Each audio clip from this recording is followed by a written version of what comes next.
Hi, I'm Jeanette Keynes. I'm the author of Soldering Demystified from Jewelry Arts Inc. in New York City, and I'm here to share a few tips and tricks that are going to help you in your soldering.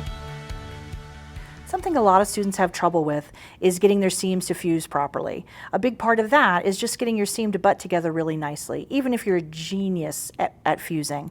If your seams don't meet, you're not going to get a nice fusing. So what I usually recommend, rather than filing, is simply to cut your bezels. Just like this, I'm going to line myself up with my torso nice and straight, my feet on the floor, and I'm going to cut the end. Just like that. That's going to give you a nice straight seam. What happens often with filing, people don't realize it, but they take it, and as they file, they fall off the side a little bit.